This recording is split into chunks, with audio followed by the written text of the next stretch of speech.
내리겠습니다. 아침 기온은 서울이 12도 등 전국이 7도에서 15도가 예상됩니다. KBS 1라디오 4시 경제 뉴스를 마칩니다. 아나운서 김태규였습니다. KBS. 대한민국 중심 채널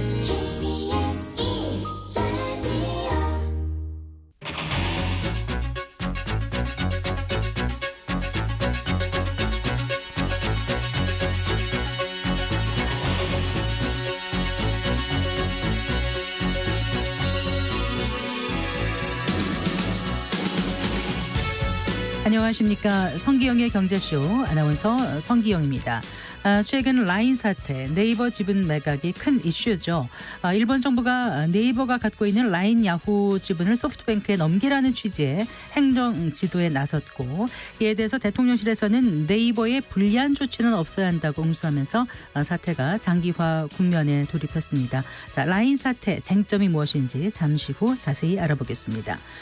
정부가 공공 분양 아파트 사전 청약 제도를 폐지하기로 했습니다. 전국 곳곳에 사업 지원 사례가 잇따르면서 결국 도입 34개월 만에 시행하지 않기로 한 건데요. 근본적인 문제가 무엇인지 짚어보겠습니다. 그리고 이번 주 집값 동향도 알아봅니다. 이 시간 유튜브로도 함께하겠습니다.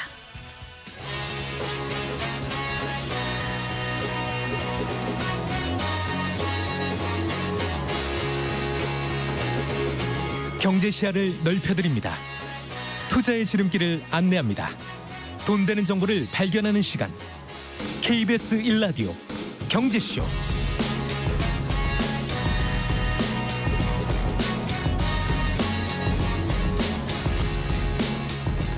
먼저 오늘의 주요 경제 뉴스부터 정리해드리겠습니다. 경제 뉴스 브리핑 손석구 경제평론가와 함께합니다. 어서 나오십시오. 네, 안녕하십니까? 안녕하세요. 자, 미국발 금리 인하의 훈풍이 오늘 금융시장에 불었다고 할 수 있을까요? 네.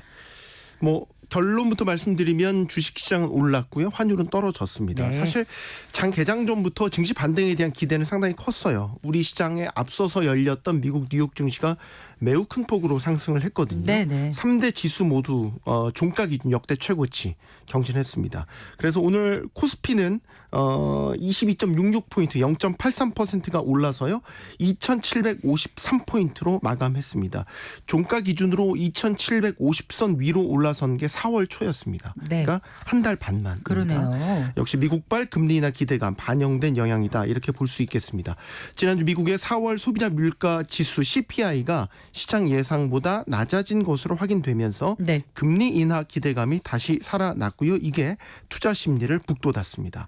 금리 인하 기대감이 살아나면서 외환 시장에서는 달러 강세가 완화됐습니다. 이 영향으로 원달러 환율은 역시 많이 떨어졌는데요. 네, 네. 24원 떨어졌습니다. 그래서 1345원에 거래를 마쳤습니다. 원달러 환율이 1340원대로 내려온 것도요. 역시 한 달 반만입니다. 가상자산 시장도 들썩거렸습니다. 금리 네. 인하 기대가 반영이 되면서요. 비트코인 가격 달러 기준으로 65,000달러대 회복을 했고요. 네. 국내 거래소에서는 보름 만에 9,200만 원대를 회복하기도 했습니다. 그래서 1억 원대 가격 회복에 대한 기대를 키우기도 했는데 현재 상승폭은 다소 줄어서 9,100만 원대에서 거래 중입니다. 네. 미국의 소비자 물가 상승률이 둔화된 여파가 이렇게 크군요. 네. 그래서 이제 시장에서는 또 금리 인하에 대한 전망을 살짝 바꿔가는 것 같기도 하고요. 예, 맞습니다. 사실 물가 관련 지표가 또 어떻게 나올지에 따라서 또 바뀔 수는 있어요. 하지만 네네. 현재로서는 연내 금리 인하에 부정적인 쪽으로 무게추가 움직였다가 이제는 다시 연내 금리 인하를 시작할 것 같다라는 쪽으로 무게추가 옮겨졌다, 이렇게 볼 수 있습니다. 네. 지난달 미국 CPI, 그러니까 소비자 물가지수가 전년 동월 대비 3.4%, 전월비로는 0.3%가 상승했습니다. 모두 이게 전월치보다 소폭 둔화를 한 겁니다. 네네. 또 변동성이 큰 식음료, 에너지를 제외한 근원 CPI가 전월 대비 0.3%, 전년 동기 대비로는 3.6% 상승을 했습니다. 네. 이 근원 CPI도 상당히 중요한데 이 상승폭 역시 직전 월보다는 모두 완화가 된 겁니다. 미국의 물가 지표가 보면 크게 두 가지거든요. 소비자 물가 지수로 부르는 이 CPI가 있고요. 개인 소비 지출 PCE가 있습니다. 그런데 올해 들어와서는 이 CPI가 계속 말썽을 부렸어요. 즉 네. 시장 예상보다 계속 조금씩 다 높게 나왔거든요. 그래서 시장에 충격을 줬었는데 이번에 처음으로 시장 기대치에 부합하게 나온 겁니다. 자, 그리고 이 CPI 발표에 앞서 제롬 파월 미 연준 의장이 시장의 금리 인하 기대를 불러일으킬 만한 발언을 또 했습니다. 네. 인플레이션 지표가 다시 낮아질 것으로 기대하고 금리 인상 가능성 낮다 이렇게 말을 했습니다. 자, 이런 상황들이 복합적으로 작용하면서 연내 금리 인하 기대감이 커지고 있고요. 이제 시장에서는 그 인하 시작점을 9월로 내다보고 있습니다. 네, 그래서 네. 미국 시카고 상품거래소 그룹 패드워치라는 곳에선 9월 금리 인하 가능성 현재 73%까지 높여 잡은 상태입니다. 우리한테 적용을 해보면 한국은행 금융통화위원회가 이제 일주일 앞으로 다가왔습니다. 네. 이런 가운데 이창용 총재가 통화정책 방향 원점 재검토하겠다 이런 입장을 밝힌 바가 있죠. 그러면 지금의 미국 상황을 놓고도 아마 검토에 들어갈 겁니다. 네. 주목해야 될 거는 금통위가 끝난 후 일주일 뒤에 31일에 좀 주목을 하셔야 될 것 같습니다. 이때 미국에서 4월 개인 소비 지출 PCE 지표가 발표가 되는데요. 네. 연준에서는 통화정책 결정 근거로 이 PCE 지표를 공식 사용하고 있습니다. 네. PCE 지표마저 둔화 추세가 뚜렷하게 나타난다면 시장에서는 아마 금리 인하에 대한 기대가 크게 확산되지 않을까 이렇게 예상을 해볼 수 있겠습니다. 네. 자, 국책연구기관이죠. 한국개발연구원 KDI에서 올해 그 우리나라 경제 성장률 전망치를 상향해서 내놨던데요. 네, KDI가 오늘 2024년 상반기 경제 전망을 발표를 했는데 올해 우리나라의 경제 성장률 전망치를 기존 2.2%에서 2.6%로 높였습니다. 네네. 지난 2월에 수정치보다 0.4%포인트 높여 잡은 거고요. 상반기는 2.9%, 하반기는 다소 둔화돼서 2.3%로 예측을 했고 네. 2.6%는 얼마 전 경제협력개발기구 OECD가 예상한 2.6%와 동일한 성장률 전망치가 되겠습니다. KDI가 이렇게 성장률을 높여 잡은 것은 수출 호조 때문입니다. 그래서 반도체 경기의 지속적인 상승세로 수출이 빠르게 증가를 해서 경기의 복세를 주도할 것으로 예상을 했습니다. 자, 그런데 수출을 제외한 다른 분야들을 보면 상대적으로 좀 저조한 성장을 내다봤습니다. 네. 민간 소비는 고금리 기조 영향으로 작년에 이어서 올해도 1.8% 정도 증가하는 데 그칠 것으로 예상했고요. 설비 투자는 2.2% 증가할 것으로 전망을 했지만 건설 투자 같은 경우는 부동산 경기 하락에 따라 작년부터 나타난 건설 수주 위축 영향으로 올해는 1.4% 감소할 것으로 내다봤습니다. 또 물가 상승률도 상당히 중요한데요. 2.6%로 KDI는 전망했습니다. 이게 기존 전망치보다 0.1%포인트 높여 잡은 겁니다. 네. 그런데 추가적인 경기 부양의 필요성에 대해서는 좀 부정적인 입장을 보였다면서요? 네, 이 KDI가 이번 전망에서 추가적인 경기 부양의 필요성이 높지 않다 이렇게 전망을 했어요. 그러니까 경기가 회복되는 가운데 통화 정책의 전반적인 긴축 기조가 완화된다면 네. 내수도 점차 개선될 것이다 이런 이유를 제시를 했습니다. 자, 그런데 KDI가 앞서 제시한 여러 현안 분석에서도 비슷한 주장을 했어요. 지난 2일에는 최근 내수 부진의 요인 분석이라는 보고서에서 물가 안정세를 흩뜨리는 대규모 내수 부양책을 자제할 필요가 있다 이런 권고를 한 바가 있고요. 지난 13일에는 고물가와 소비 부진이라는 분석에서도 올해 민간 소비가 나아질 것으로 전망되기 때문에 단기적인 부양책은 필요치 않다 이런 주장도 내놓은 바가 네, 있거든요. 네. 그래서 이런 최근의 1년의 어떤 전망들을 제시를 해보면 최근 정치권에서 논의되고 있는 25만 원 민생 회복 지원금 이걸 겨냥한 게 아니냐 이런 분석이 또 일각에서는 나오고 있습니다. 네. 자, 그 정부의 2,000명 그 의대 증원과 관련한 법원의 판단이 잠시 후 나올 예정이죠? 네, 지난 2월 의대 교수, 전공의 의대생 등 18명이 이제 보건복지부, 교육부 장관 등을 상대로 낸 의대 정원 증원 처분 집행정지 신청에 대해서 이제 잠시 후가 되겠네요. 오후 5시쯤에 법원이 인용 여부를 결정할 방침입니다. 네, 네. 이제 의대 증원책과 관련해서 첫 사법부의 판단입니다. 그래서 이 2,000명 증원의 운명이 사실상 오늘 법원의 판단에 달려 있다 이렇게 볼 수 있겠습니다.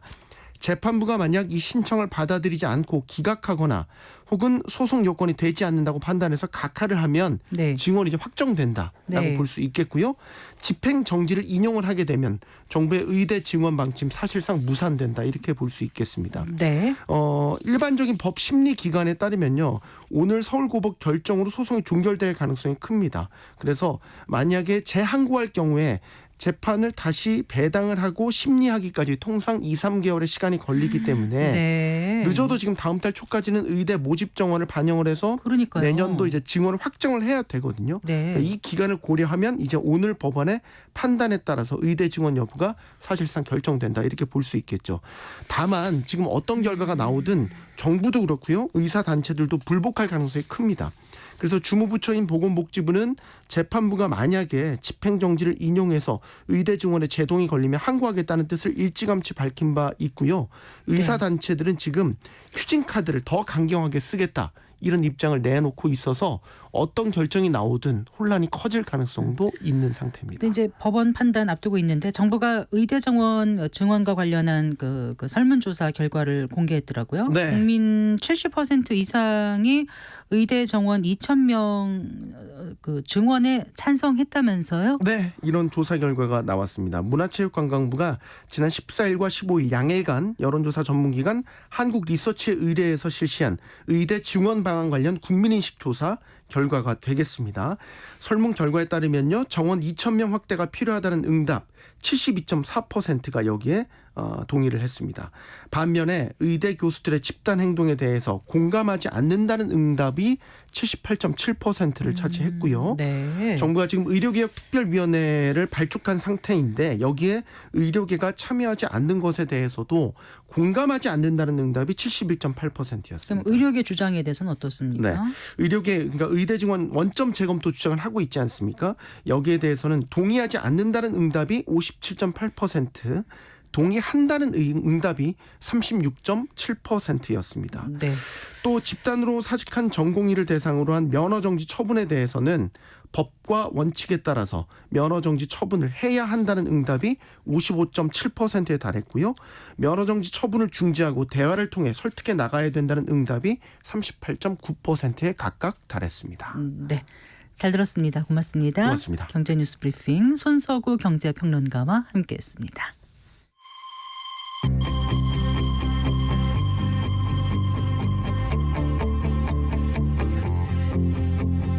경제 전문가의 원포인트 레슨.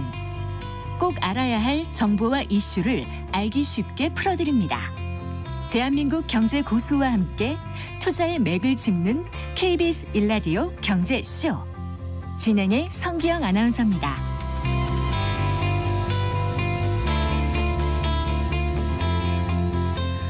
일본의 대표 메신저죠. 라인의 개인정보 유출 사고로 촉발된 라인 야후 사태가 일본 정부의 행정지도 이후 한일 간의 플랫폼 패권 갈등으로까지 번지고 있습니다.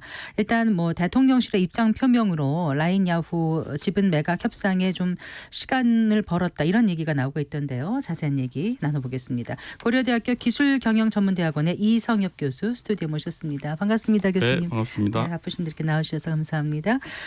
자, 일단 네이버의 라인 지분 매각 사태라고까지 좀 표현을 해봐야 되겠죠. 네네. 어떻게 흘러온 건지 좀 간략하게 먼저 정리를 부탁드립니다. 우선은 이제 작년 11월 달에 예. 이제 네이버 클라우드라고 라인 야후가 이제 개인정보 관리를 위탁해 놓은 이제 한국 회사입니다. 그게 네. 이제 관계 회사에서 해킹이 일어나서 개인정보가 이제 라인 야후에서 이제 시작되면서 일본 개인정보가 한 50만 명 이상 정도가 유출이 됐어요. 네. 그래서 이 부분에 대해서 이제 일본의 정부에서 이 데이터 유출에 대한 이제 재발 방지를 위한 여러 가지 이제 조치들을 취하는 과정에서 네. 이게 단순히 이제 데이터 유출을 보안 시스템을 통해서 제어하는 것 말고 네. 추가적으로 지금 네이버가 이제 모회사인데 모회사에다가 그 자회사가 어떤 그 시스템 관리 위탁을 맡기는 것은 한계가 있다. 그래서 이번 기회에 그냥 네. 정보 보안 강화를 넘어서서 네. 지분 관계도 조정하는 게 좋겠다. 이렇게 해서 이제 행정지도라는 게 나오게 되고 네. 그게 지금 이제 한창 시끄럽게 된 이유가 되겠습니다. 그래서 네. 네이버는 사실은 원치 않았는데 네이버를 강제로 지분을 매각해야겠다 되는 이런 상황들이 지금 되고 있는 겁니다. 네.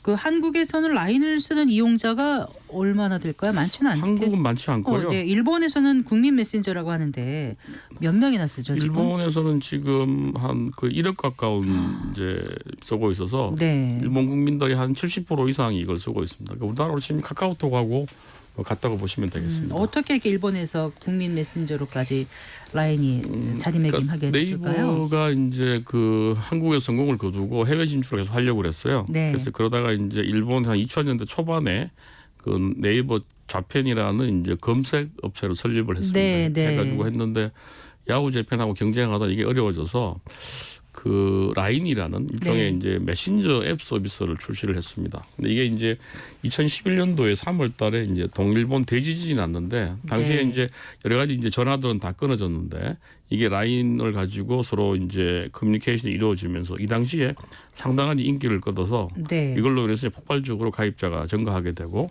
네. 또 그 시기 유사하게 이제 일본에도 스마트폰이 보급이 많이 되기 시작했어요. 아. 그리고 그런 두 가지 뭐 재난 상황하고 스마트폰 보급이 이루어지면서 메신저 서비스인 라인이 엄청나게 이제 확산되는 그런 계기가 됐습니다. 네. 그리고 지금 해외 진출에 성공해서 이제 대만, 태국, 인도네시아에서도 이 라인이 주류 그 메신저가 됐다고 하더라고요. 네네. 네.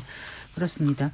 그런데 이번에 그 라인 사태를 그 이제 조금 더 그 이제 들여다 보면 발단이 이제 말씀하셨지만 개인정보 유출, 유출이라고 네. 하셨잖아요. 아까 네네. 50만 건 정도 네네네. 된다고 하셨는데 사실 이게 적은 것도 아니고 어떻게 보면 굉장히 큰 일일 수도 있는데 어느 정도 심각하게 그 당시에 받아들였는지가 궁금해요, 교수님. 그러니까 이제 이게 그 사실 당시에 네. 이제 라인야후 말고도 뭐 일본의 대표적인 통신 회사인 NTT 도코모나 네. 또 NTT 서일본에서도 이제 유출 사고가 일어났고 그 규모도 이제 NTT 도코모 같으면 596만 건, 또 NTT 서일본도 한 NTT 120. 도코모가 이름이 그대로 있는 건가요? 네, 있습니다. 아, 예, 네. 예. 그래서 그 회사들은 이제 훨씬 더 이제 규모가 많았고 이 라인보다 네. 그리고 이제 내용도 위탁업체 관리 감독이 잘못된 부분이어서 했는데 이때도 이제 행정 지도를 했어요. 예. 근데 재발 방지를 하겠다 약속을 이제 받고 그걸로 종결을 했는데 이제 특이하게 라인야후는 이게 이제 행정 지도 부분에 이제 지분 관계에 대한 재검토까지 포함이 돼서 네. 결국은 이건 일본 회사가 아니기 때문에 사실은 개인정보가 한국에서 관리되고 있다는 부분에 대해서 일본 정부가 문제를 제기한 걸로 이렇게 봐야 될 것 같습니다. 네. 사실 이제 개인정보 유출 사건 하면은 이제 잊을만 하면 또 이제 일어나곤 하는데 그 당시에 그러면 그 정도 선에서 그냥 끝나고 말았나요? NTT 같은 경우는요? 그렇습니다. 거기는 그냥 이제 뭐 행정 지도를 하고 그다음에 거기에 대해서 재발 방지 대책을 이제 세우고 그러니까 보안 시스템을 강화하는 쪽으로 하고 이제 끝이 났죠. 네. 추가적으로 무슨 뭐 주주 간의 관계, 뭐 지분 관계에 대해서 이제 이야기하지는 이제 않았던 겁니다. 그래서 네. 이제 이게 좀 되게 이례적인 이제 사건이라고 표현하는 게 네. 데이터 유출에 대한 책임을 묻는데 그러니까 보안 대책이 아니라 관련되는 지분 관계까지 정리하도록 요구한 것은 네. 이것은 그러면 좀 다른 어떤 의도가 있는 것이 아니냐 이렇게 이제 다른 읽히는 거죠 사실은. 예. 조금 헷갈리는 게요. 그러니까 네이버의 자회사인 네이버 클라우드에 이제 관련 서비스를 관계사가, 예. 위탁하고 있는 라인 야후가 예. 원래는 위탁 그러면 업체를 관리해야 될 의무가 있지만 네이버가 모회사이기 라인 야후의 때문에 지분을 갖고 있는 모 회사이기 때문에 네, 어려울 거다. 그러기가 쉽지 않다. 그렇습니다. 이 논리를 내세워서 네. 뭔가 좀 자본 관계를 재검토하라. 그렇죠. 맞습니다. 그러니까 지분을 뭐 매각해라 이렇게 직접적인 표현은 안 그렇죠. 하고. 그런 경영권 뭐 네. 매각 이런 표현 자체는 사용하지 않은 걸로 이렇게 이제 이야기되고 네, 있습니다. 어쨌든 그게 그런 뜻으로 받아들여지는 네, 네, 거잖아요. 네, 시장에서는요. 네. 자, 라인 야후 하면은요. 대주주가 A 홀딩스라면서요. 네네. 네, 그 지분을 네이버하고 그러니까 일본의 소프트뱅크가 50대 50으로 반반씩 가지고 있죠. 예. 네. 근데 이제 좀 이례적이라고 말씀하셨는데 이렇게 이제 두 차례 행정 지도가 있었더라고요. 올해 벌써 3월 5일에도 있었고 네네. 4월 16일에도 있었고 그런데 그렇게까지 하면서 이렇게 지분을 매각하라고 하는 게 정말 좀 이례적이긴 하거든요. 일본 그렇죠. 정부에서조차도 이례적이라고 먼저 보도하기까지 네네. 했다면서요. 네네네. 네. 그래서 이건 사실은 다른 나라에서 사례를 보기 좀 힘든 겁니다. 네. 그래서 이게 이제 그 사실은 이제 원래 어떤 뭐 법을 위반하는 사실이 있으면 법 위반에 따른 조치를 취하면 되는 건데 네. 그 이상의 것을 요구하는 건 사실 법적으로 문제가 있는 거죠. 그런데 법적 구속력은 없지 않나요? 행정 지도하면 우리가 지도 일반적으로 정도면? 이제 행정지도 한국에도 있는데요. 네. 법적 구속력은 없는데 네. 보통 이제 기업에 대해서 이제 행정지도를 내리기 때문에 네. 기업이 계속 시장에서 사업을 하려면 행정지도 수행하지 않으면 어렵잖아요. 그래서 이제 법적으로 구속력이 없지만 사실상은 구속력이 있다. 뭐 이렇게 표현을 합니다. 행정지도에 그러니까 대해서. 일본에서 살아보지도 않았고 일본 사실 잘 몰라서 그런지 몰라도 관료제가 좀 강하다 보니까 그렇죠. 거기서 행정 지도를 따르지 않고는 사업하는 게 불가능하다. 어렵다. 한국도 사실은 유사하다고 보이거든요. 행정지도가 있기는 한데 한국도 그렇습니다. 예. 네, 자 이례적이다고 하셨는데 네. 그럼 전혀 없었나요 이런 적이? 제가 알기로는 하여튼 이런 사례는 없었던 것 같습니다. 그러니까 지분관계를 강제로 좀 정리를 해라 네. 이렇게 이제 정부가 요구하는 경우는 네, 없었던 것 같고요. 네, 또 행정지도라는 것 자체가 사실은 일본이나 한국에만 있는 제도여서 네, 그 법에 따른 뭐 처분을 요구하거나 뭐 법률을 개정하거나 이런 경우는 있지만 네. 이렇게 이제 간접적으로 어떤 압박을 가하는 이런 거는 사실은 유례가 없다고 봐야 될 것 같습니다. 그런데 그 틱톡 문제 네. 잠깐 좀 언급해 주셨으면 네, 네. 좋겠습니다. 그 네. 바이든 대통령이 틱톡 강제 매각 법안에 서명했다면서요. 네, 네. 이건 왜 나오게 됐고 이거하고 우리 지금 이 라인 야후하고 어떻게 좀 비교를 해서 들여다봐야 될지 궁금해서 좋습니다. 틱톡은 이제 그게도 모기업이 이제 중국의 바이트댄스라는 바이트댄스, 예. 기업이고 그래서 그 미국인들의 개인 정보가 이제 중국에서 처리된다. 그리고 이게 이제 중국이 미국을 공격하는데 악용될 수 있다. 국가 안보에 우려가 있다. 이제 이런 논리로 네, 이제 근데 법을 제정을 했죠. 그래서 네. 그래서 하원하고 상원을 통과해가지고 이제 서명이 됐는데. 그러니까 이제 일본의 이제 이번 행정지도와 다른 점은 아까 말씀드린 이건 법률에 의해서 이제 어쨌든 조치를 취하고 법률이기 때문에 여기에 만약에 자기가 이의를 제기하면 네. 위헌 심사를 제기할 수 있어요. 표현의 자유를 침해했다 이렇게 해서 지금 소송을 제기하려고 하고 있거든요. 뭐 미국 수정헌법 1조에 그렇습니다. 위배된다 이렇게 예, 예. 얘기를 하더라고요. 근데 이제 이거 행정지도는 이제 소송을 통해서 어떤 이의를 제기하기가 좀 어려운 구조가 돼 있고 네, 그다음에 또 한 가지는 이제 사실은 이제 중국과 미국은 일종의 경쟁 관계에 약간 적성 국가라고 볼 수 있잖아요. 중국과 미국. 예, 네, 네. 한국은 그 다시 우방 국가인데 서로 네. 한일 간에 우방 국가에 대해서 이런 조치를 취하는 것은 좀 다르다. 뭐 그렇게 좀 볼 수 있을 것 같습니다. 그러니까 미국 같은 경우는 틱톡 사용자 정보가 중국 정부로 넘어가는 게 우려된다 이렇게 그렇습니다. 얘기하지 않았습니까? 네네. 어떻게 보면 일본으로서는 자국민 데이터가 한국 기업 관리 아래 있다는 게 좀 불안 요소 아닐까요? 9천 그렇죠. 몇백만 1억에 가까운 사람들이 쓰고 있다는 것 자체가. 근데 그거는 이제 사실 한국 정부를 믿으면 네. 한국 기업을 믿으면 이제 그런 우려는 없을 텐데 어쨌든 이제 자국이 아닌 타국에서 관리되고 있는 자체가 좀 우려인 것 같고 네. 또 뭐 혹자들은 또 이게 이제 한국에 주로 이제 해킹 같은데 약하기 때문에 네, 네. 중국이나 북한으로부터 이제 해킹 당할 우려가 있지 않냐 이런 이제 이야기도 하는 분들도 있어요. 아, 예. 네. 어쨌거나 미국과 중국과의 관계와 우리와 일본과의 관계는 다르다고 봐야 다르니까 되겠죠. 네네. 미국이 틱톡을 대하듯 일본이 라인을 대할 수 있는가 이건 좀 다른 문제 아니겠어요? 그건 좀 사실은 다르게 봐야 되는데. 예. 근데 자국의 이제 뭐 플랫폼 주권이나 뭐 데이터 주권 차원에서 보면 네. 어쨌든 자국이 아니라고 하면 좀 같이 봤다는 거죠. 일본 입장에서는. 어쨌든 자국이 우선이 되지 그렇죠. 않겠습니까? 자국 우선주의겠죠. 네. 그러니까 우리는 좀 서운할 수 있겠죠, 사실은. 미국하고 일본과의 근데 관계는. 냉엄한 우리가 좀- 국제 질서라든가 뭐 그렇게 또 실리를 보면- 따지는 쪽에서는 그냥 뭐 그 서운하다 이런 거로 그렇죠. 별 의미가 없는 이야기죠. 할 문제는 아닌 것 네, 같고 맞습니다. 예. 어쨌거나 이제 일본 정부 차원의 움직임에 우리 정부도 이제 약간 좀 뒤늦었다 이런 표현들도 하던데 지난 네. 10일인가요? 그때 이제 공식 입장을 내놨고 네. 또 이제 한 사흘 전인가 그때 이제 대통령실에서 네. 네이버에 불리한 조치는 없어야 된다 이렇게 이제 얘기를 하면서 뭔가 좀 조정을 해주는 듯한 네, 그런 네, 이제 네, 네. 분위기가 됐습니다. 그래서 앞으로 좀 사태가 당장 뭐 어떻게 되는 건 아니다. 네. 일단 행정 조치를 한다는 게 7월 1일까지 우리가 무슨 뭔가 보고서를 내야 총무성이 된다면서 보고서를 내도록 돼 있습니다. 근데 예. 거기에 우리가 뭐 지분을 매각하겠다 이런 거 쓸 의무는 없는 거고. 그거는 당연히, 이제 우리 네. 대통령실에서 네. 이제 그렇게 지분 매각은 이제 당기지 않도록 네. 하겠다 그런 입장이고요. 네. 근데 이건 아마 조금 더 우리가 사태를 봐야 될 것 같습니다. 왜냐하면 이게 이제 정부의 의지인데 네. 이게 네이버도 이제 이런 정부의 의지대로 계속 가야 되는 건지 또 일본 소프트뱅크 입장은 어떤지는 고려해야 되기 그게 때문에 궁금해서 여쭤보고 싶었어요. 그러니까 이제 이게 한일 간의 관계, 우리 네네. 역사적으로 그런 게 있지 않습니까? 네. 그래서 우리가 성공한 반도체 이런 게 아니라 IT 기업이 외국에 나가 성공을 했는데 그게 일본은 다 내주는 거 아닌가 이런 이제 막 감정과는 별개로 일본은 그냥 그러니까 네이버는 기업이지 않습니까?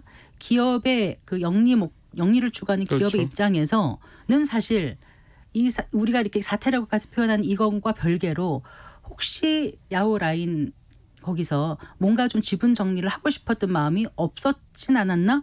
이런 질문을 드리고 싶어요. 근데 지금 그 광정통부 차관이 발표한 자료에도 보면 네. 2019년에 소프트뱅크와 합병한 이후로 네. 그 네이버 계속 자기들의 기술이나 노하우를 좀 이렇게 전수하고 싶었는데 네. 계속 그게 잘 협력이 안 돼서 네, 네. 지분 매각 같은 걸 고민했었다는 그런 대목이 나옵니다. 그래서 이제 네, 네. 사실 정확한 팩트는 사실은 뭐 행정 지도가 있긴 했지만 네이버도 계속 일본 사업에서 소프트뱅크와의 협력이 좀 쉽지 않았지 않나 이렇게 생각했던 것 같아요. 그리고 네이버의 그 요즘 인공지능이 화두잖아요. 그렇죠. 인공지능인 그 하이퍼클로버 X 예, 예. 그걸 안 하고 오픈 AI하고 사용 계약을 맺었습니다. 그렇죠. 맺었잖아요. 그런 걸 고려하면 아 이제는 더 이상 네이버가 일본에서 사업하기 좀 어려운 네, 상황이야 그러니까 이렇게 자기들 판단하고 있을 수도 있어요. 이미 일본은 네이버 밀어내기를 시작하고 있었던 그렇죠. 거죠. 근데 이제 그걸 이제 우리 정부가 이제 워낙 이제 이렇게 여론이 안 좋기 때문에 네. 우선은 그러면 지분 매각 이야기는 7월 1일까지는 안 하면 좋겠다는 입장을 표명한 거거든요. 근데 그것은 아주 점차적으로 하여튼 좀 이렇게 신중한 입장으로 가되 네. 말씀하신 것처럼 네이버 기업 입장에서 우리가 좀 봐야 되잖아요. 이 국민 감정이나 정서만을 고려하게 되면 네. 기업의 자율적 의사결정이 좀 어려워지잖아요. 그 네이버 입장은 뭐 어떻게 좀 지금 신중해 보여서 네이버 입장은 처음에 최소연 대표는 행정 지도를 우리가 뭐 수용할 거냐 알 거냐 이 문제가 아니고 뭐 글로벌 사업 전략 차원에서 고민하겠다. 그게 첫 번째 이제 자기들 의견이었고 네. 두 번째 발표된 거는 매각 협상에 성실하게 임하겠다. 이 두 개였어요. 네. 그래서 이 두 개를 읽어보면 사실 행정 지도는 뭐 있든 없든 간에 하여튼 자기들이 이 네이버 지분 매각과 관련된 의사를 가지고 접촉을 하겠다. 뭐 이런 네. 차원이고 전체적으로 자기 회사의 글로벌 사업 전략 차원에서 계속 이 문제를 보겠다고 입장을 밝힌 상황입니다. 네. 사실 이게 합병이 될 때만 해도 엄청난 거였지 않습니까? 그렇죠. 우리말로는 네이버하고 카카오가 결합한 거랑 같은 뭐 같은 거잖아요. 거죠. 같은 네. 거 맞습니다. 그렇게 검색이랑 됐는데 예. 이제 한 5년 됐는데 이렇게 지금 제가 각각 제 갈 갈라지게. 길을 가려고 생각을 하고 있는지 그 속내는 완전히 잘 모르겠습니다만 어쨌거나 라인은 일본뿐만이 아니라 네네. 이제 태국 뭐 대만에서도 시장 점유율이 뭐 80%를 넘는다고 그렇습니다. 예. 하더라고요. 예. 그러면 이번에 이제 일본으로 지분을 넘기게 된다면 그러면 글로벌 사업 전략을 좀 재편해야 되고 혹시 해외 사업에 타격은 있는 건 아닌지 그러니까 이건 이것도 약간 지금 궁금해요. 이제 지분 구조를 보면 네네. 이제 지금 그 라인야후가 그 동남아 사업을 총괄하고 있는 그 라인 플러스의 이제 위에 중간 지주 회사로 제트 인터미디어트라는 회사를 예, 지배를 예. 하고 있어요. 그렇더라고요. 다시 말하면 네. 그 라인야후에서 만약에 네이버가 다 지분을 매각하게 되면 네. 그 라인야후라는 일본 기업이 이 동남아 사업도 다 지배하게 된다는 거거든요. 네. 그래서 그렇게 되면 지금 한 1억 정도가 이제 그 일본에 일본에서 있고 네. 나머지 한 9억 정도, 전체 10억 정도가 누적 가입자입니다. 네. 그러니까 이 사업을 사실은 일본 기업에 넘기게 되는데 그 부분은 사실은 협상 과정에서 좀 피해야 되겠죠. 그래서 그걸 뭐 저도 그렇고 전문가들이 뭐 일본을 만약에 포기하더라도 동남아 사업 부분만큼 좀 분리해서 할 수 있도록 협상을 해야 되는 거 아니냐, 뭐 그렇게 보고 있습니다. 네. 그래요. 라인야후 매각 시 우리의 기술 유출 가능성은 어느 정도라고 그거는 이제 볼 이미 수 사실은 있을까요? 기술하고 뭐 노하우가 적용이 돼가지고 서비스가 이루어지고 있기 때문에 네. 뭐 추가적으로 뭐 기술 유출이다 이렇게 표현할 건 없을 것 같고요. 네. 물론 이제 그 사람 인력이 이제 계속 일본에서 어떤 고용을 한다고 해가지고 전문가들이 거기에 서비스하면서 유출되는 경우 있을 수 있지만 뭐 따로 뭐 추가적인 유출이 생기지 않을 것 같습니다. 네. 네이버 노조가 성명 발표했지 않습니까? 네. 그 라인 관련 직원이 한 2,500분 네, 네. 정도 된다고 네, 네. 하던데 그분들의 생계가 일본 기업에 의해서 결정되면 안 되겠다 이런 우려를 표명했는데 여기에 대해서 어떻게 좀 얘기를 이것도 해주시겠어요? 사실은 뭐 또 네이버랑 소프트뱅크 협상을 하면서 정해지겠죠. 네. 근데 이제 고용 승계를 할 거냐. 그리고 이 부분은 사실 아까 동남아 사업과도 관련이 되어 있습니다. 그러니까 동남아 사업을 그러니까 네이버가 주도적으로 하게 되면 네. 뭐 당연히 고용 승계가 될 테고. 네. 근데 그렇지 않고 만약에 이걸 아까 이제 아주 안 좋은 시나리오처럼 라인야후가 지배하게 되면 일본 기업이 지배하게 되니까 거기에 맞춰가지고 좀 필요한 뭐 인원 조정 같은 게 있을 수도 있다. 네. 그런 건데 그래서 노조 입장에서는 당연히 지분 매각하지 않고 현재 상태가 일단 좋은 거겠죠. 네. 네. 근데 그게 이제 네이버 또 사업 전략하고 또 약간 또 충돌할 수도 근데 있으니까. 네이버 플러스 측인가요? 거기서는 어젠가 그저께 보니까 뭐 고용 보장은 약속하겠다 이렇게 얘기를 하는 것 같은데. 그건 자기들이 약속한다고 해도 소프트뱅크는 협상 결과니까요. 예. 그렇죠. 그리고 근데 그 얘기가 나온다는 게 지분 매각과 관련해서 어느 정도 상당 부분 진척이 때문에 그런 말이 나오는 거 아니에요? 그렇죠. 그렇게 볼 수 있죠. 지금 말씀하신 대로 뭐 고향을 부정한다는 건 그런 뭔가 변화가 있다는 거잖아요. 그러니까요. 그 전제가 있으니까 네. 하는 건다는 생각이 들어서 네. 당장 어쨌든 이제 시기만 어떻게 될지의 문제가 아닐까 이런. 그렇죠. 조금 지금 7월 1일까지 약간 좀 시간을 번 것 같고요. 네. 좀 더 장기간 이 논의들이 이루어질 것 같습니다. 혹시 그 ISDS요, 네네. 교수님 그 투자자 국가 간 분쟁 해결 제도 네. 이거로 강력 대응을 해야 한다는 주장도 나오는데 이게 정말 해결책이 될 수 있을까요? 우선은 이제 이거는 사실은 우리가 뭐 그 론스타 사건이나 이런 것처럼 네. 외국에 투자한 기업이 이제 상대방 국가의 정책이나 법규 때문에 이익을 침해당했을 때 네네. 손해배상을 국제 중재 기관에서 이제 받을 수 있는 그런 제도인데요. 네. 우리 이제 한일 투자 협정에도 이제 이게 포함이 되어 있어서 만약에 네이버가 이제 일본 정부의 이제 부당한 어떤 정책이나 법조로 인해 가지고 피해를 봤으면 나중에 중재 요청을 할 수 있도록은 되어 있습니다. 근데 이제 우선 한 가지 이게 이제 행정 지도가 이제 이런 정부의 조치에 해당하는지 여부가 좀 일단 왜냐하면 이제 그 조치는 좀 강제적인 걸 의미하거든요. 네, 네. 어쨌든 이건 이제 표면상으로 강제적이지 않지만 전체적으로 보면 강제적이기 때문에 뭐 해당된다고 볼 수도 있을 것 같아요. 근데 네. 문제는 이게 이제 ISD를 제기하는 거는 사실은 그 나라 정부가 다시는 사업을 안 하겠다는 의지를 표명하는 거라서 아하. 그래서 마지막 수단으로 쓰거든요. 근데 그게 그래서 이제 네이버가 그거를 자기들 비즈니스 전략상 선택하기 쉽지 않을 것 같다. 뭐 이런 네. 거고요. 알겠습니다. 사실은 한일 수협정에 있는 그 정부 간에 뭐 내국민 대우를 하고 뭐 차별하지 않는다는 이런 부분에 대해서 한국 정부가 일본에 대해서 강하게 요구하는 정도는 가능한데 네, 네. 네이버가 직접 IS를 할 수 있을지 여부는 좀 쉽지 않을 것 같습니다. 알겠습니다. 어쨌거나 매각을 하는 쪽으로 네이버가 결정을 어떤 과정을 거쳐서 하든 간에 그렇게 되면 제값을 잘 받을 수 있을지 그것도 이제 그렇죠. 주목되는 대부. 그거는 이제 어쨌든 대목이고. 지금 현재 한 뭐 8조 정도 가치가 있고 예. 뭐 경영권 프리미엄 하면 10조라는 게 보통 일반적인 전망인데요. 그 제값을 받을 수 있느냐 없느냐는 문제는 사실은 아시겠지만 누가 더 좀 아쉬우냐 이런 문제이기 때문에 그렇겠네요. 네. 그건 또 사항을 받을 것 같고 예를 들어서 뭐 라인 야후의 동남아 사업까지 뭐 다 넘기게 되면 훨씬 더 이제 큰 이제 이익이 될 테고 하기 때문에 네. 그리고 이제 일본 정부가 이쪽에서 뭐 부당하게 개입하지 않는다면 이걸 뭐 제가 받는지 안 받느냐는 문제는 좀 두고 봐야 될 문제고 섣불리 전망할 수 있을 것 같지는 않습니다. 근데 일본이 무슨 경제 안전 보장 무슨 촉진법 이런 게 있어서 예. 그걸 압박을 하게 되면 그 일본 현지 사업에서 좀 받을 불이익도 적지 않을 거다 이런 얘기도 나오더라고요. 근데 그거는 이제 뭐 어떤 나라나 뭐 자기들 산업기술 유출을 방지한다든가 이런 걸 다 하고 있거든요. 네. 그래서 뭐 특별히 그렇게 뭐 불이익이 있을 것 같지는 않은데 말씀드린 행정지도나 또는 관료주의 경향 때문에 그러니까 좀 불편한 일이 많겠다. 그리고 일본 국민들로부터도 좀 신뢰를 잃어버릴 우려가 있어서 뭐 그게 더 클 수 있을 것 같아요. 네. 알겠습니다. 좀 마무리를 좀 해볼게요. 이렇게 네. 이제 주요 국가에서 디지털 빗장 걸기에 나설 수밖에 없다는 입장은 뭐 다들 좀 이해는 할 것 같은데 네. 앞으로 이런 사태가 혹시 다른 나라에서도 일어나는 건 아닐까 우려되는 부분이 있는지 그렇다면 우리가 어떤 준비를 해야 될지 그 말씀 좀 해주세요. 사실 제가 이렇게 좀 뭐 이런 이야기는 사실 그동안 논의가 안 되는 제가 보니까 네이버가 사실 기술 기업이거든요. 네. 주로 이제 기술자들이 모여 있다고 하니까 해외 진출하면서 이제 어떤 투자나 또는 전략이나 뭐 규제 이런 거에 대한 좀 충분한 고려가 좀 부족하지 않았느냐 뭐 그런 좀 생각이 들고요. 시장 점유나 지배 이런 걸 위해서만 노력을 했지 그렇습니다. 확장하려고 그러니까 기술 했지. 좋은 기술을 가지고 좋은 서비스를 내면 되지 않느냐는 생각만 네. 한 거 아니냐. 여러 가지 전략적인 고려도 필요한데 네. 그런 부분을 좀 더 우리 이제 이렇게 벤처기업 스타트업들이 해외 나갈 때는 좀 더 이제 중요하게 생각하고 그런 전문가 육성을 해야 될 것 같고요. 또 당연히 투자 계획할 때도 계약 시에도 좀 신중한 고려를 하고 정부도 사실은 이제 대기업들이 해외 나갈 때보다는 조금 더 그 측면에서 좀 바짝 붙어서 좀 지원을 해야 되지 않느냐. 네. 사실 지금 계약 과정 같은 걸 보고 이러면 우리가 이제 초기에 진출할 때 너무 우리가 좀 놓친 거 아니냐.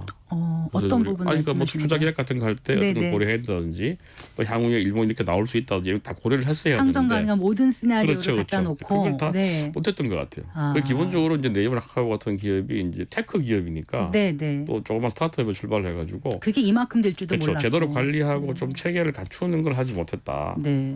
근데 그런 부분이 또 이제 정부하고 관계에서도 좀 신뢰 형성에도 어려움이 있었던 것 같고요. 네. 그런 걸 좀 주의하면서 진행하면 좋겠습니다. 알겠습니다. 오늘 말씀 잘 들었습니다. 네, 고맙습니다. 고맙습니다. 네.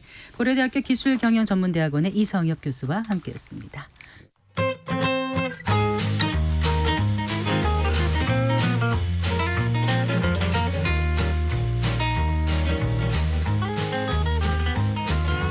경제 맛집 투자 핫플. 지금은 돈 벌기 딱 좋은 시간. KBS 1라디오 경제쇼.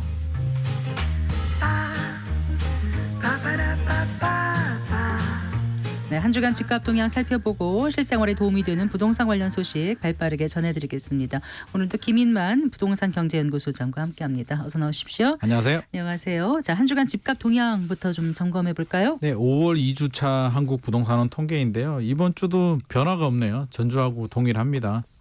전국은 마이너스 0.02%, 수도권은 0%고요. 지방은 마이너스 0.04%, 서울은 0.03%인데 지난주하고 이번 주하고 그냥 숫자가 똑같습니다. 그냥 네네. 컨트롤 C, 컨트롤 V 한 것처럼 그냥 똑같이 나왔고요. 전세 가격도 이제 꾸준하게 전세는 꾸준히 상승을 유지하고 있고 매매 같은 경우는 서울만 0.03% 약한 상승세, 뭐 상승이라는 표현은 좀 그렇지만 네네. 나머지 지역들은 이제 하향해서 이제 안정을 찾고 있는데 네. 총선 이후의 흐름 자체를 보면 큰 변화는 느껴지지 않고 있고요. 전반적으로 네. 이렇게 보합세 흐름 유지되고 있습니다.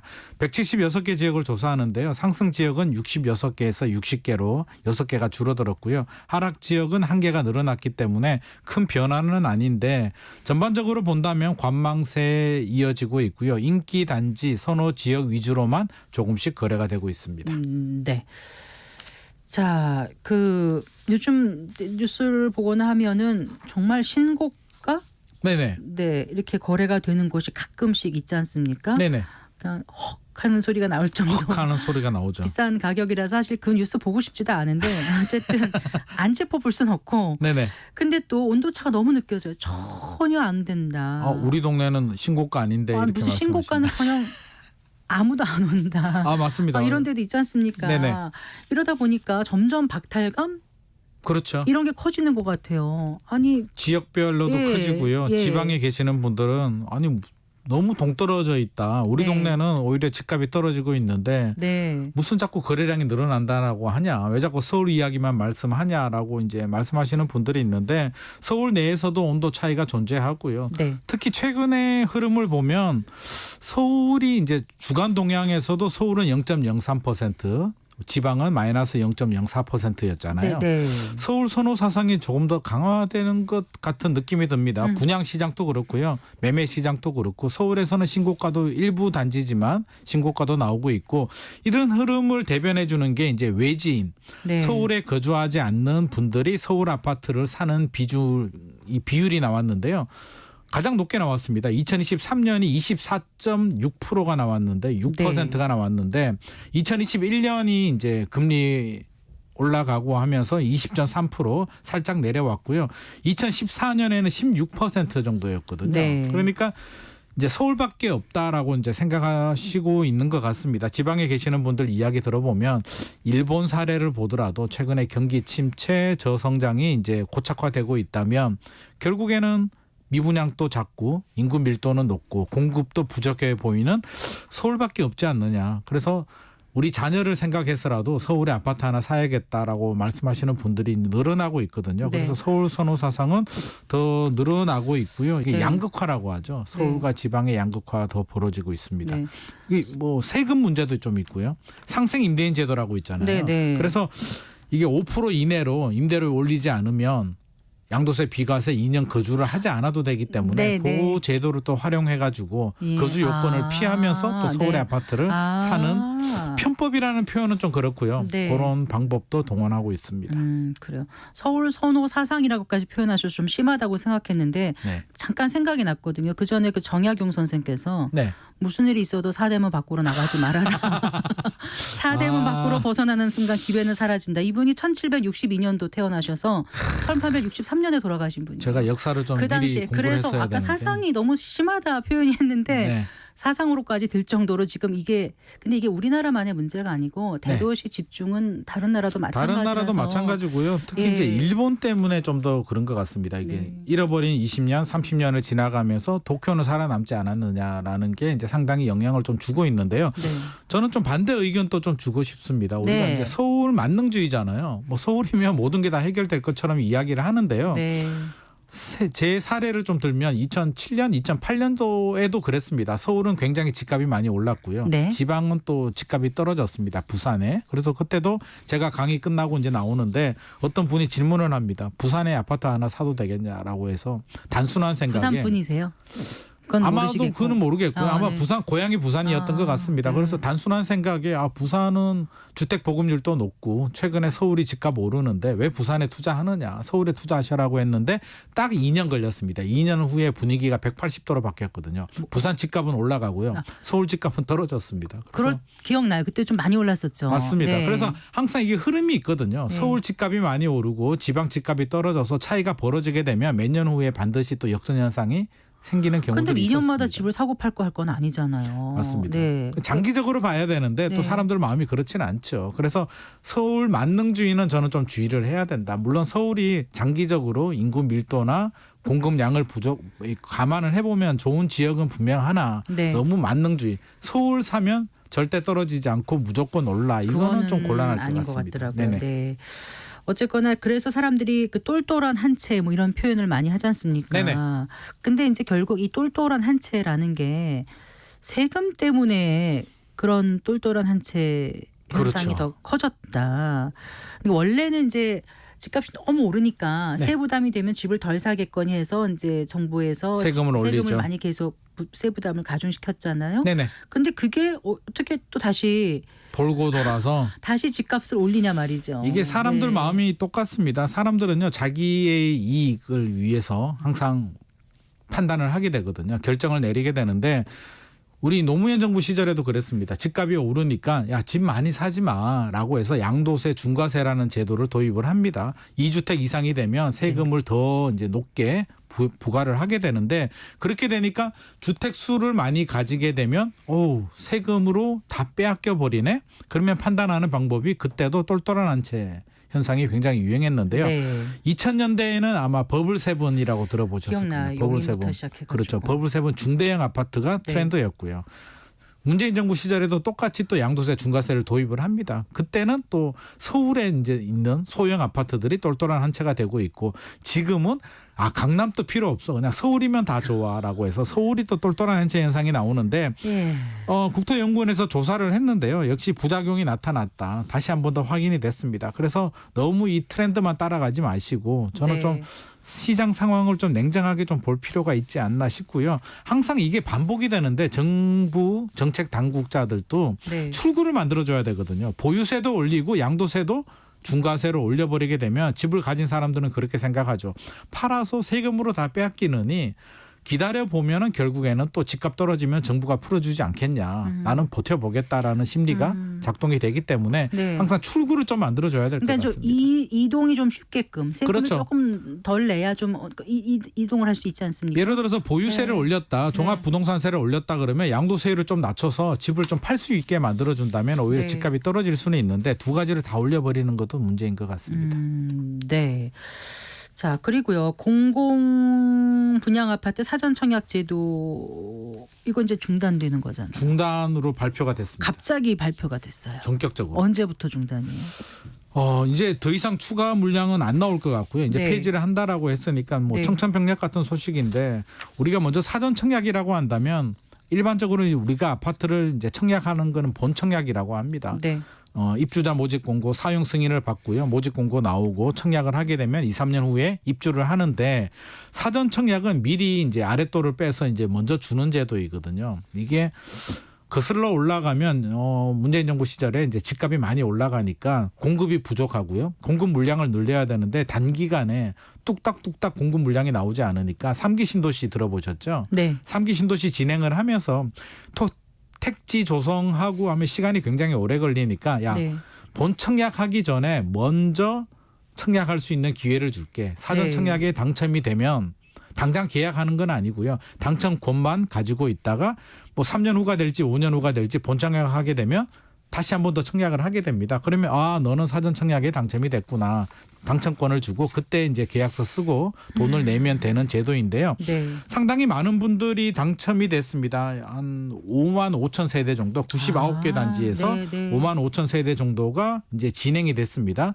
그래서 내 집 마련을 했는데 이 중에서 지금 문제는 점점 납기를 못 맞추는 거죠. 본청약까지 일정이 있는데 약속된 일정에 못 맞추게 되고요. 가격도 올라가게 되고 여러 가지 부작용이 생기면서 정부에서 극단적으로 안 되겠다. 처음 이제 사전 청약 그게 나왔을 때 본 청약까지 계획대로 될지 안 될지 이제 논란은 좀 있었거든요. 논란은 있었죠. 근데 이제 특히 이제 땅 같은 거를 갖다가 토지를 어느 정도 정리를 해야 되는데 네네. 뭐 그런 거부터가 이제 여러 가지 난관이다 했거든요. 네네. 네, 근데 지금 보면 뭐 여러 가지 요소들이 이게 나오더라고요. 우려했던 일이 이제 현실로 나타나는데요. 네. 일단 뭐 국토부 발표 내용을 좀 살펴본다면 그렇게 네. 이유가 뭐야라고 좀 살펴보니까 이제 이런 이유를 댑니다.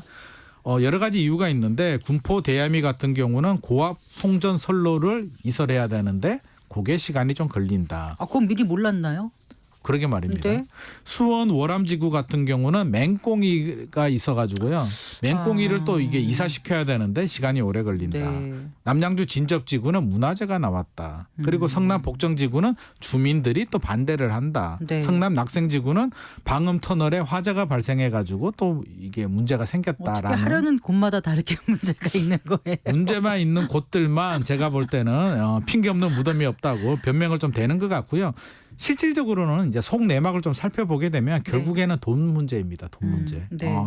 인천 계양 테크노밸리 A 2블럭 같은 경우는요. 당초 사업지 사업 비용이 2,676억 원으로 책정이 됐는데 네. 최근에 3,364억 원으로 늘어났습니다. 25.7%. 근데 이게 사전 청약할 때 그냥 하면 괜찮은데 추정 분양가라는 걸 주거든요. 그렇죠. 이 정도로 약속을 해줄게. 나중에 조금은 변동될 수는 있는데 그게 낮으니까 오랫동안 기다릴 용의가 생겨서 그렇죠. 청약을 한 거죠. 주변 입지도 좋고요. 네. 분양가도 굉장히 저렴한데 네. 미리 내 집 마련하면 좋겠다. 당첨권 나 오래 기다릴 수 있어라고 해서 많은 분들이 했는데 기본적으로 이제 LH가 토지를 조성하게 되면 이게 이익이 좀 나오거든요. 네. 그러면 어느 정도 건축비가 올라가더라도 LH가 충분히 조절을 할 수 있다라고 생각을 했는데 최근에 공사비가 천정부지 올라가다 너무 많이 보니 올랐어요. 네. 2년 만에 뭐 40% 50% 올랐습니다. 그러니까 LH 입장에서는 이런 식으로 계속 사업을 진행하게 되면 이게 손실이 너무 커진다. 도저히 답이 안 나온다고 판단을 한 것 같습니다. 결국에는 돈 문제고요. 맹꽁이는 저는 핑계 아닐까. 어쨌든 맹꽁이가 억울해요. 어쨌든 LH도 그렇고 정부도 그렇고 입장은 이해가 가는데 네네. 속 타는 거는 이걸 사전 청약해놓고 계속 기다렸던 분은 아니니까 도대체 누구 말 믿고 이제 해야 되는가 이런 생각이 들 것 같아요. 불신이 생기지 않습니까? 정책의 신뢰가 문제가 되고요. 네. 신뢰가 땅에 떨어졌고요. 이제 가장 불안한 거는 두 분들입니다. 하나는 당첨되신 분들은 네. 내가 받은 추정 분양가가 혹시라도 또 천정부지 올라가지 않을까. 정부가 이렇게 못 지킨다고 한다면 그럴 바에는 차라리 다른 데 나오는 거 차라리 그냥 포기를 할까? 포기하고 하더라도 문제는 없잖아요. 문제는 왜냐 없죠. 돈을 낸 것도 없잖아요. 그렇죠. 예. 문제는 없는데 네. 그렇다고 해서 또 그래도 정부가 책임지고 또 하지 않을까? 그리고 그동안 이거를 믿고 있었기 때문에 안 했던 선택들 기회비용을 또 포기했던 걸 잃어버리게 되죠. 생각하면 맞습니다. 굉장히 아쉽거나 무척 손해가 느껴지는 부분들도 있을 거 아닙니까? 그렇죠. 그래서 네. 정부가 추정 분양가에 대해서는 어느 정도 책임을 져주기를 아마 바랄 것 같고요. 네. 또 두 번째는 기다리고 계시는 분들이 있거든요. 제 딸도 사전 청약 제가 많이 하라고 했거든요. 아이고 제 그러셨어요. 딸이 연락이 와가지고 아빠 이게 무슨 일이냐 이런 경우가 있냐고 막 화를 내는데 전문가도 소용 없으세요. 네네 네. 기다리는 분들 같은 경우는 그럼 이제 우리는 또 뭘 기다리고 뭘 해야 되냐 이렇게 네. 되면 본청약 분양가는 천정부지 올라가는 거 아니냐 이중 가격이 형성될 수도 있기 때문에 네. 여러 가지 어려운 상황인 것 같습니다. 네, 너무 급히하지 말고 좀 잘 살펴봐서 해야 될 것 그렇습니다. 같아요. 네네. 네. 자, 그 PF 연착륙을 위한 그 구조조정 대책 발표되는데 이 얘기 잠깐만 좀 해주신다면은요. 네. 정부가 PF 대책을 발표가 됐는데요. 뭐 크게 중요한 제가 볼 때는 이제 3단계 현재는 안정성을 평가하는 게 양호, 보통, 악화 우려가 있는데 네. 단계를 하나 더 늘렸습니다. 4단계로 늘려가지고 유의, 부실 우려까지 추가해가지고요. 네네. 3, 4단계 유의와 부실 우려가 되면 재구조화하고요. 경공매로 넘겨버리겠다. 부실 사업장은 정리를 하겠다라는 내용이고요. 그다음 비용도 정상적인 사업장들은 25조 원 정도 지원하기로 했는데 네. 30조 원 정도 지원해주겠다. 한마디로 6월부터 본격적으로 수술을 할 테니까 준비하고 네. 있어라라고 지금 이야기를 하고 있습니다. 자, 지금 국내 PF 사업장 전체 규모가 얼마나 돼요? 230조 원 정도로 그럼 추정되고 지금 이번에 있습니다. 나온 그 정부의 그 정부는 5%에서 10% 정도를 이제 부실 사업장으로 지금 추정을 하고 있습니다. 그러면 한 23조 원. 15조에서 23조 원 정도를 부실이다. 우리가 좀 수술을 해야겠다라고 생각하는데 걱정되는 부분은 최근에 분양 물량도 늘어나고요. 분양 시장이 여전히 안 좋기 때문에 여기서 더 늘어난다면 또 정부도 굉장히 곤혹스러운 상황이 될 것 같습니다. 그러니까 PF 위기설을 잠재울 만한 어떤 핵심 그런 거는 좀 없어 보인다 이런 아직은 그런 말씀이셨나요? 내용이 결국에는 시장에서 소화해줘야 되는데 이번 내용도 이제 시장에서는 좀 실망스럽다라는 반응이 나오는 게 미분양 소진 대책도 나오지 않았고요. 결국에는 이 정도 5조 원 정도 지원해주고 구조조정 경공매 누가 받아주겠느냐 이 정도 가지고는 좀 역부족이다 이렇게 이야기를 하고 있습니다. 알겠습니다. 잘 들었습니다. 고맙습니다. 감사합니다. 네, 김인만 부동산경제연구소장과 함께했습니다. 마칠 시간이네요. 성기영의 경제쇼 오늘 순서 여기까지입니다. 저는 아나운서 성기영이었습니다. 고맙습니다.